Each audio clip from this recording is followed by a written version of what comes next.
सभी बच्चों को नमस्कार। यार बच्चों, अभी आपके पीछे विंटर वेकेशन था और उसके बाद सरकार के द्वारा घोषित अल्पकालीन लॉकडाउन लगाया गया था 1 तारीख से। कि ये आपके क्लासेस जो है फिर से स्कूल फिर से खुल गए हैं, लेकिन आप स्कूल में आए तो आप लोग जो हैं सोशल डिस्टेंस यानी 2 गज की दूरी और मास्क है ज़रूरी, इसका जो है ज़रूर ध्यान रखें, क्योंकि कोरोना है, अभी गया नहीं है। और ओमिक्रॉन जो वेरिएंट है इसका बहुत तेज़ी से फैलता है। और साथ ही मैं ये भी आपसे कहूँगा कि जिन बच्चों ने अभी तक वैक्सीन नहीं लगाया है और जिनकी एज 15 से 18 के बीच में है, तो वो शीघ्र से शीघ्र वैक्सीन जरूर लगा लें, क्योंकि ये हमारा सुरक्षा कवच है। प्यारे बच्चों, मैं यहाँ अपने रूम में आपको चूंकि ऑनलाइन क्लास में पढ़ाने जा रहा हूँ, तो इसलिए मैं अपना मार्क्स हटा रहा हूँ। नहीं तो ये मार्क्स मैं कहीं भी इधर उधर जाते समय कहीं भी मैं इस मार्क्स को नहीं हटाता हूँ। तो आप ध्यान रखिए इस बात का, ठीक है। मैं प्रभात कुमार बिश्नोई, प्रवक्ता अर्थशास्त्र, राजकीय inter college Devri, online classes में अपने सभी व्यूअर्स का, अपने सभी छात्र और छात्राओं का हार्दिक अभिनंदन करता हूं। आइए शुरू करते हैं आज की ऑनलाइन क्लास।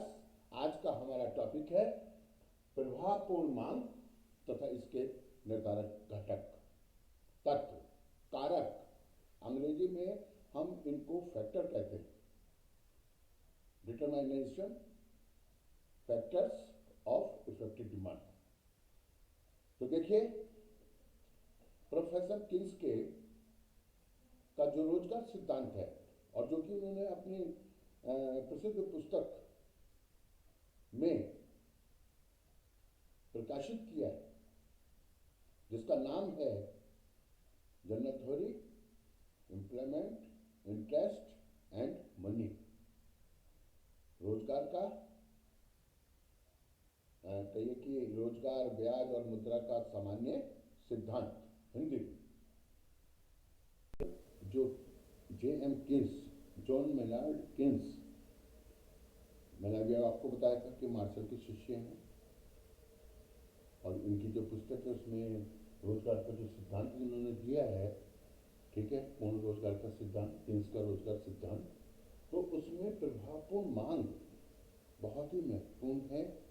एग्जाम में अक्सर ये क्वेश्चन पूछा जाता है कि प्रभावपूर्ण मांग से क्या अभिप्राय है, इसके निर्धारक घटक कौन कौन से हैं, ये या प्रभावपूर्ण मांग का निर्धारण किस प्रकार होता है। प्रभावपूर्ण मांग से आप क्या समझते हैं, प्रभावपूर्ण मांग का निर्धारण किस प्रकार होता है, ठीक है।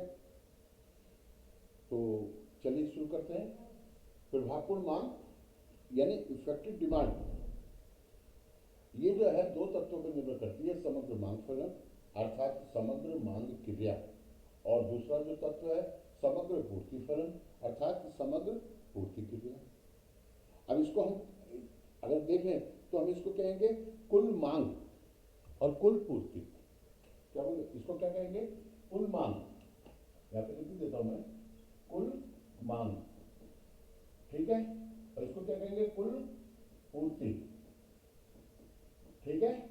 और प्रभावपूर्ण मांग का जो बिंदु होगा वो कहाँ होगा, जहां पर समग्र मांग और समग्र पूर्ति फलन एक दूसरे को काटते हैं, वह बिंदु प्रभावपूर्ण मांग का बिंदु होता है। फिर से सुन लीजिए इस बात के लिए कि जिस बिंदु पर समग्र मांग फलन अर्थात कुल मांग और समग्र पूर्ति फलन अर्थात कुल पूर्ति, इंग्लिश में क्या बोलते हैं, aggregate demand function, aggregate supply function, ये लिखा हुआ है यहाँ पे, एग्रीगेट डिमांड फंक्शन और एग्रीगेट सप्लाई फंक्शन, ठीक है। यानी एग्रीगेट का मतलब कुल, सप्लाई माने पूर्ति और एफ माने फंक्शन, एग्रीगेट सप्लाई फंक्शन और एग्रीगेट डिमांड फंक्शन। जहां दोनों एक दूसरे को काटते हैं, ये जो वक्र हैं एक दूसरे को काटते हैं अर्थात एक दूसरे के बराबर होते हैं, वह बिंदु प्रभावपूर्ण मांग का बिंदु होता है। आगे ना समझ में। अब हम आपको ये बताते हैं कि समग्र मांग फलन क्या है। समग्र मांग फलन उन राशियों की सारणी कहलाता है जिसे अर्थव्यवस्था के सभी साहसी रोजगार अर्थात उत्पादन के एक निश्चित स्तर को बनाए रखने के लिए अपनी वस्तुओं की बिक्री से प्राप्त होने की आशा करते हैं। फिर से सुन लीजिए, एक बार फिर से सुन लीजिए। समग्र मांग फलन क्या है?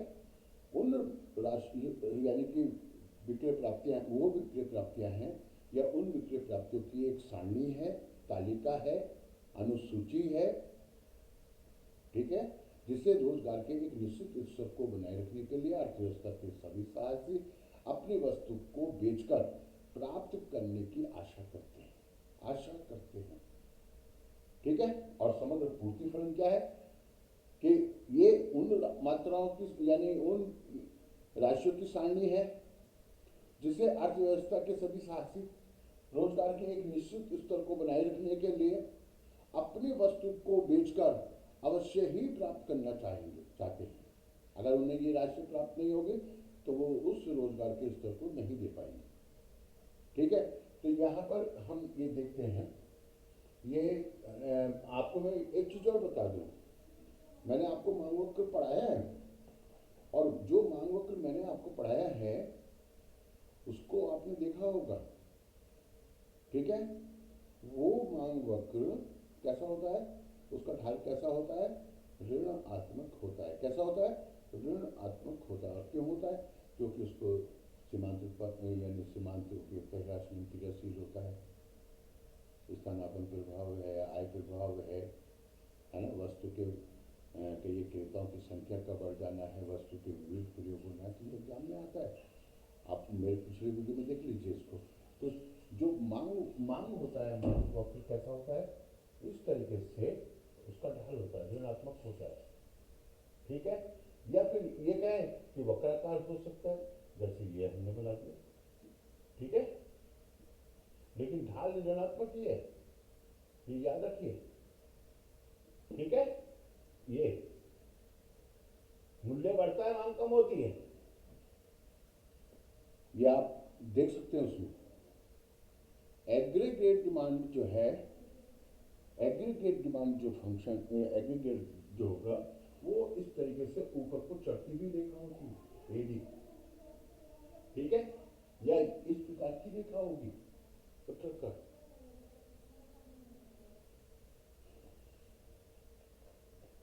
चलिए अब हम ये देखते हैं कि जैसे इसको, ये जो हमने रेखा चित्र बनाया, इसकी अगर हम सारणी बनाना चाहें तो कैसे बनाएंगे? देखिए, ये देखिए रोजगार, ठीक है, इसको आप औलिक उत्पादन लिख दीजिए, उत्पादन का स्तर, ठीक है। और यहां पर विक्रय प्राप्तियां दिखाइए, विक्रय प्राप्तियां, कोई फर्क नहीं पड़ता है, इसको इधर लिख दीजिए, उसको उधर लिख दीजिए, ठीक है, कोई फर्क नहीं पड़ेगा।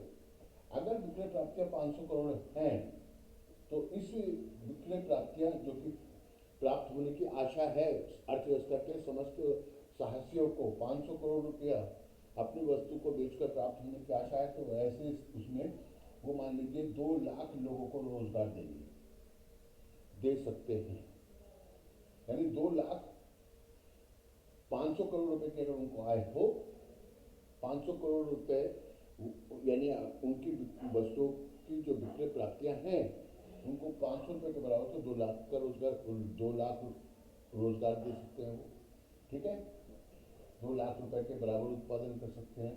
अगर ये 1000 हो जाए तो वो 5 लाख के बराबर, ठीक है, 5 लाख।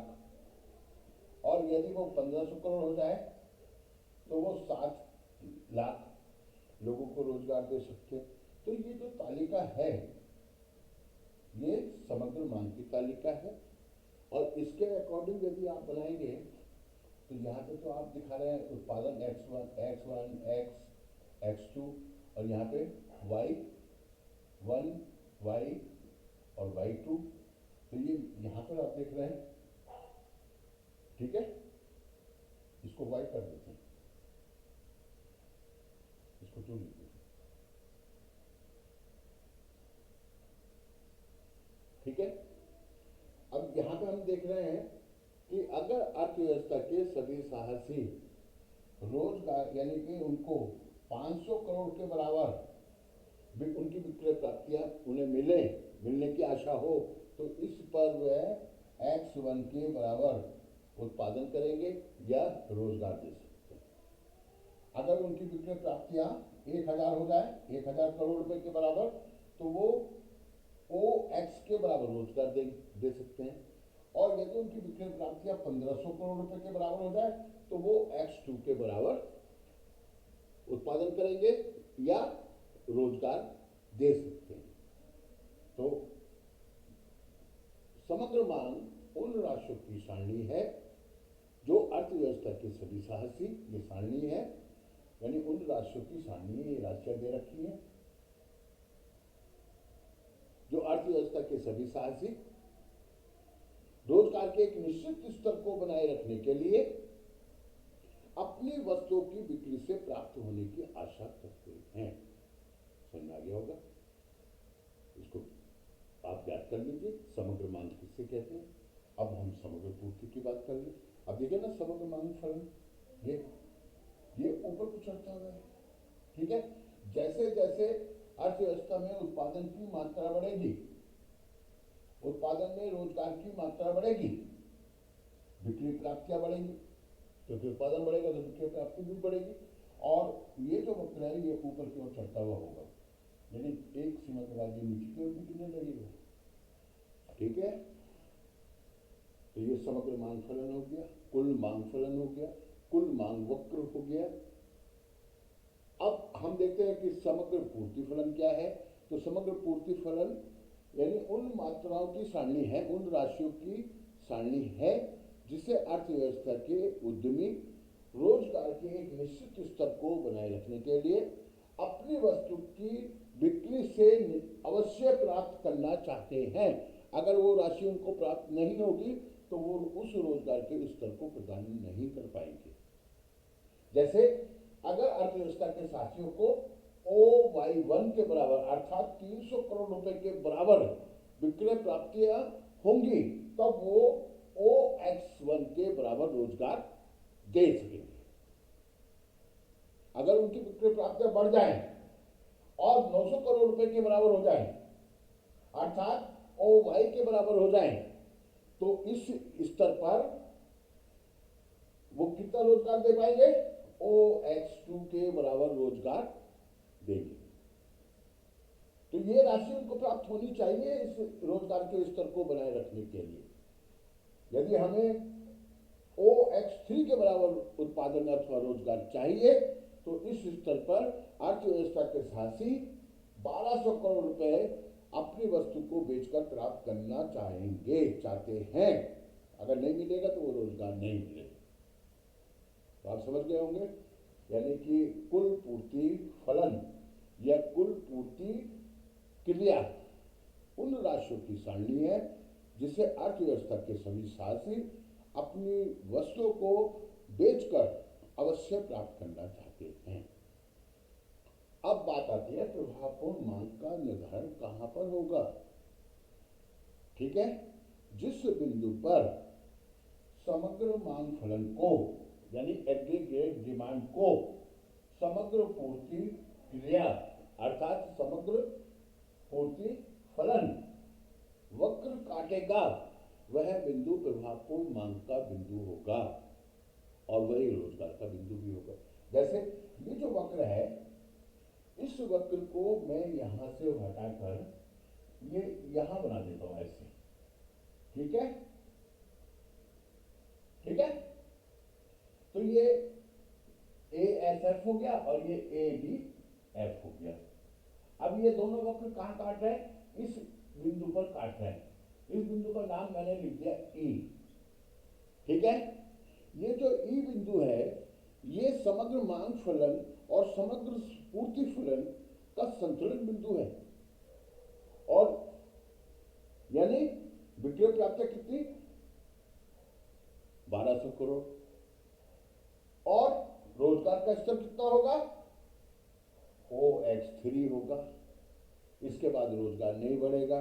यही जो बिंदु है इसी को हम पूर्ण रोजगार का बिंदु कहते हैं। पूर्ण रोजगार, ठीक है, पूर्ण रोजगार का बिंदु। यानी प्रभावपूर्ण मांग पर अर्थव्यवस्था में उत्पादन, आय और रोजगार की मात्रा प्रभावपूर्ण मांग पर निर्भर करती है। प्रभावपूर्ण मांग दो तत्वों पर निर्भर करता है, समग्र मांग फलन, समग्र पूर्ति फलन। जहां पर समग्र मांग फलन समग्र पूर्ति फलन को काटता है वह बिंदु प्रभावपूर्ण मांग का बिंदु होता है, जो रोजगार के स्तर और उत्पादन की मात्रा को निर्धारित करता है। That's all. तो मुझे लगता है कि आपने अच्छी तरह से समझ लिया होगा। थोड़ा और मेहनत के साथ इसको याद कर लीजिए। और ये जो है बहुत ही महत्वपूर्ण क्वेश्चन है इस बार की बोर्ड परीक्षा के लिए भी और आपके लिए भी। ठीक है, अगर किन्स का रोजगार सिद्धांत भी आता है तब भी किन्स के रोजगार सिद्धांत प्रभावपूर्ण मांग और प्रभाव यानी कि पर निर्भर करेगा रोजगार। जिस बिंदु पर प्रभावपूर्ण मांग का बिंदु जो है वो पूर्ण रोजगार के स्तर पर, पूर्ण रोजगार के स्तर पर प्रभावपूर्ण मांग का बिंदु। ठीक है, आगे ये जो वीडियो है मैं विलंब से लाया हूँ, कुछ स्वास्थ्य खराब होने के कारण और अन्य कार्यों में व्यस्त रहने के कारण। लेकिन चूंकि आप लोगों की बोर्ड की परीक्षा है और मैं इस बात को भली भांति जानता हूँ, इस समय मैं चुनाव में ड्यूटी में हूँ, मैं इस आप विद्यालय में नहीं आ पा रहा हूँ, उसके लिए मेरी मजबूरी है, मुझे अपनी ड्यूटी करनी है। किंतु मेरा प्रयास फिर भी यही है कि मैं आप लोगों को ऑनलाइन पढ़ाता रहूं। और आज जो ये मैंने आपको पढ़ाया है इसको कि आप सब बच्चे बहुत अच्छे करके याद कर लीजिए। ये इंटरमीडिएट बोर्ड परीक्षा के लिए बहुत ही महत्वपूर्ण है। मैं क्वेश्चन को दोबारा से बोल रहा हूँ। प्रभावपूर्ण मांग से आप क्या समझते हैं? इसके निर्धारक घटक कौन कौन से हैं? या प्रभावपूर्ण मांग का निर्धारण किस प्रकार होता है? और एक क्वेश्चन और बनता है, थोड़ा सा उसके विषय में बोल देता हूँ। प्रभावपूर्ण मांग से आप क्या समझते हैं? प्रभावपूर्ण मांग और रोजगार के स्तर में क्या संबंध है? प्रभावपूर्ण मांग बढ़ेगी, रोजगार बढ़ेगा। प्रभावपूर्ण मांग घटेगी, रोजगार घटेगा। ठीक है, यही संबंध है। जैसे जैसे प्रभावपूर्ण मांग में वृद्धि होती चली जाती है, रोजगार, आय, उत्पादन का स्तर बढ़ता चला जाता है। और जब प्रभावपूर्ण मांग में कमी आती है तो रोजगार घटने लगता है। ठीक है, थैंक यू।